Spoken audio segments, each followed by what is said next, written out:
Hi hello అందరికీ నమస్కారం. మనం ఈరోజు నదీ వ్యవస్థ గురించి తెలుసుకుందాము. నదుల అధ్యయనాన్ని పొటమాలజీ అంటారు. నదులు వాటి జన్మస్థానాన్ని బట్టి, అవి ప్రవహించే ప్రదేశాన్ని బట్టి మనం ముఖ్యంగా 2 విధాలుగా విభజించవచ్చు. అవి హిమాలయ నదీ వ్యవస్థ, ద్వీపకల్ప నదీ వ్యవస్థ. అంతర్భూభాగ నదీ వ్యవస్థ కూడా ఉంటుంది. సింధు, బ్రహ్మపుత్ర, గంగా నదులు హిమాలయాల్లో జన్మించాయి. హిమాలయాల కంటే ముందు పుట్టిన నదులను పూర్వవర్తిత నదులు అంటారు. సింధు, బ్రహ్మపుత్ర, సట్లెజ్, కోసి ఈ రకానికి చెందినవే. హిమాలయాల ఆవిర్భావం తర్వాత జన్మించి ప్రవహించే నదులను అంతర్వర్తిత నదులు అంటారు.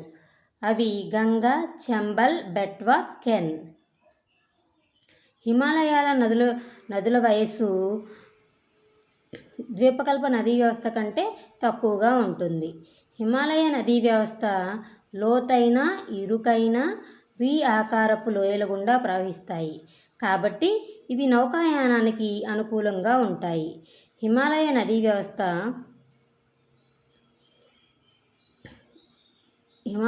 వ్యవస్థలోని నదులు జీవనదులు, ఎందుకంటే అవి సంవత్సరం మొత్తం మీద ప్రవహిస్తూ ఉంటాయి. వర్షం కారణంగా మంచు కరగటం వల్ల అవి సంవత్సరం మొత్తం ప్రవహిస్తూనే ఉంటాయి.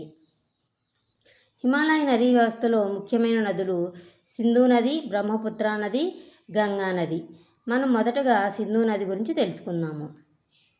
సింధు నది టిబెట్లోని కైలాస పర్వతాల్లోని మానసరోవరం వద్ద జన్మించింది.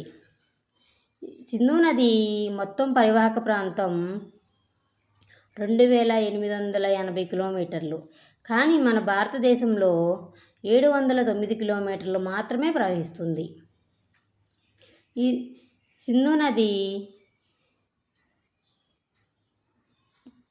టిబెట్లో పుట్టి మన దేశంలోని జమ్మూ కాశ్మీర్ గుండా ప్రవహించి పాకిస్తాన్లోని కరాచీ సమీపంలో అరేబియా సముద్రంలో కలుస్తుంది. దీని పరివాహక ప్రాంతం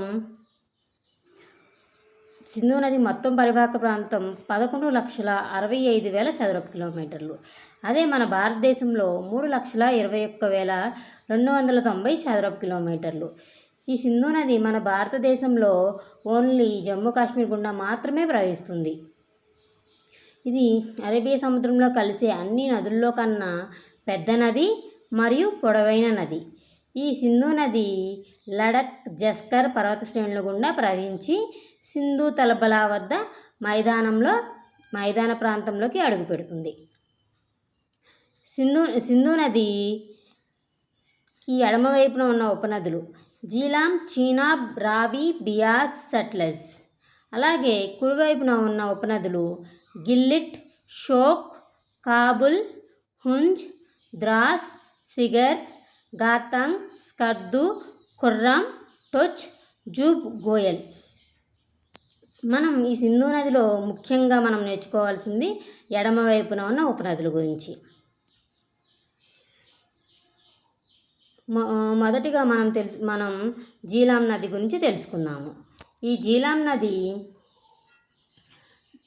ఎక్కడ పుట్టిందంటే జమ్మూ కాశ్మీర్లోని వెరినాగ్ అనే ప్రాంతం వద్ద పుట్టిందనమాట. ఇది మొత్తం 724 కిలోమీటర్లు పొడవు. ఇది భారతదేశంలో తక్కువ దూరం ప్రయాణించే సింధు నది యొక్క ఉపనది. ఈ జీలాం నది వల్ల జమ్మూ కాశ్మీర్లో ఉలార్ సరస్సు ఏర్పడుతుంది. ఈ జీలాం నదిని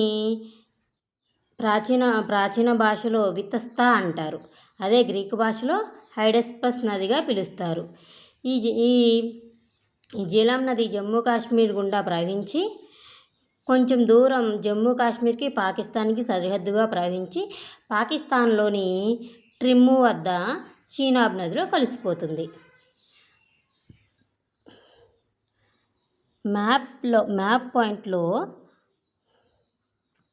ఫస్ట్ మనం సింధు నది ఎక్కడ పుట్టిందంటే టిబెట్లోని మానస సరోవరంలో పుట్టింది కదా.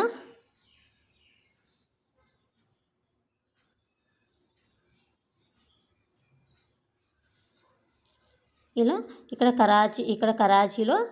కరాచీ పట్టణంలో అరేబియా సముద్రంలో కలిసిపోతుంది. ఇది సింధు నది. ఇప్పుడు జీలాం నది ఇక్కడ పుట్టి ఇది కొంచెం దూరం పైకి వెళ్ళి మళ్ళీ కిందకి కొంచెం దూరం భారతదేశానికి పాకిస్తాన్కి సరిహద్దుగా ప్రవహించి ఇక్కడ ప్రవహిస్తుంది. ఈ జీలాం నది చీనాబ్ నదిలో కలుస్తుంది.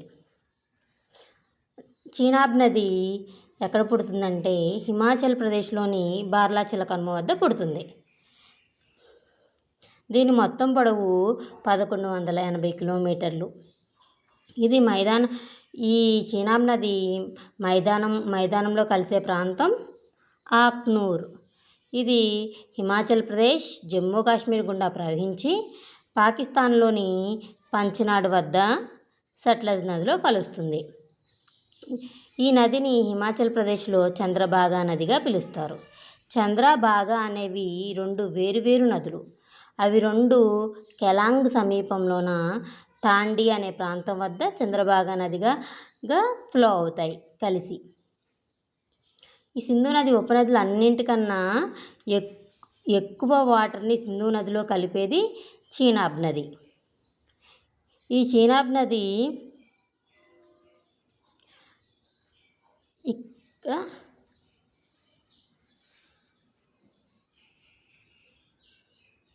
ఇలా పుడుతుంది. ఇప్పుడు రావి నది గురించి తెలుసుకుందాము.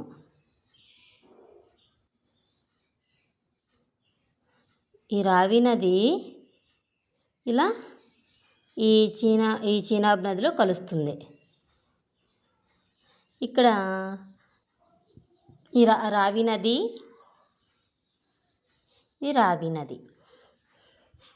రావి నది ఎక్కడ పుడుతుంది అంటే హిమాచల్ ప్రదేశ్లోని రోహ్తుంగ్ అనే కనుమ వద్ద పుడుతుంది. దీని మొత్తం పొడవు 725 కిలోమీటర్లు. ఇది మైదానంలో కలిసే ప్రాంతం మాధవ్పూర్. ఇది హిమాచల్ ప్రదేశ్, పంజాబ్ గుండా ప్రవహించి పాకిస్తాన్లోని రంగాపూర్ వద్ద చీనాబ్ నదిలో కలుస్తుంది.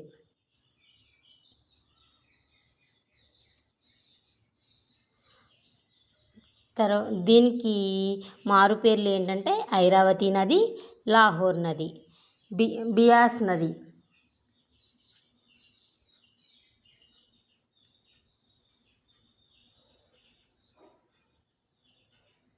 బియాస్ నది జమ్మూ కాశ్మీర్ రోహ్తుంగ్ కనుమ వద్ద పుడుతుంది. హిమాచల్ ప్రదేశ్లోని రోహ్తుంగ్ కనుమ వద్ద బియాస్ కుండ వద్ద జన్మిస్తుంది. దీని పొడవు 460 కిలోమీటర్లు. ఇది హిమాచల్ ప్రదేశ్, పంజాబ్ గుండా ప్రవహిస్తూ పంజాబ్లోని హరికే అనే ప్లేస్ వద్ద సట్లెజ్ నదిని కలుస్తుంది. ఈ బియాస్ నది సట్లెజ్ మైదాన ప్రాంతంలో కలిసే ప్రాంతం పాంగ్. ఈ నదిని అర్గికియా, విపాస్ అని కూడా పిలుస్తారు. ఈ నది భారతదేశంలోనే పుట్టి భారతదేశంలోనే సట్లెజ్ నదిలో కలుస్తుంది. ఇది సింధు నది ఉపనదులన్నింటికన్నా చిన్నది.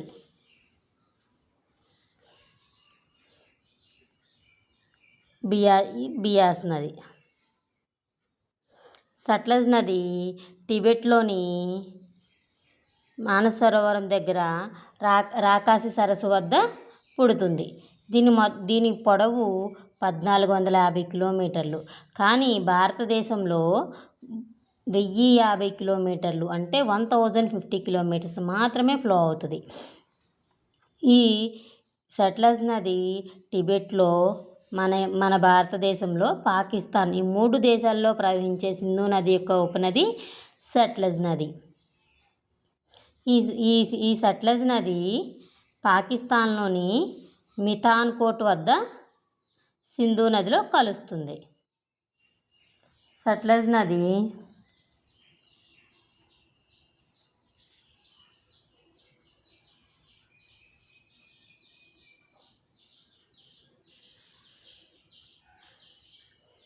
ఇది సింధు నది.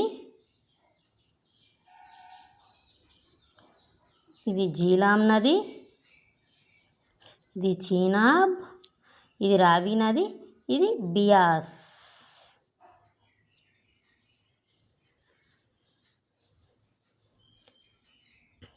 జీలాం నదిని మరో పేరు పితస్తా, గ్రీకు భాషలో హైడస్పస్.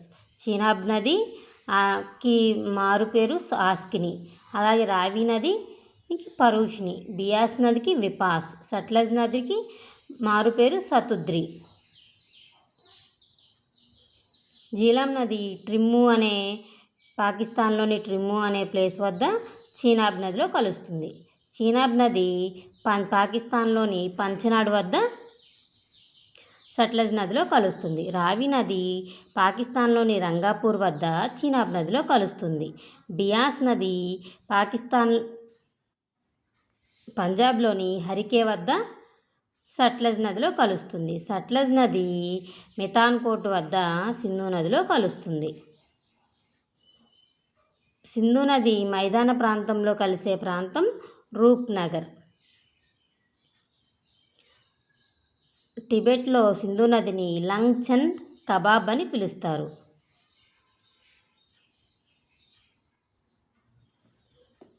Thank you.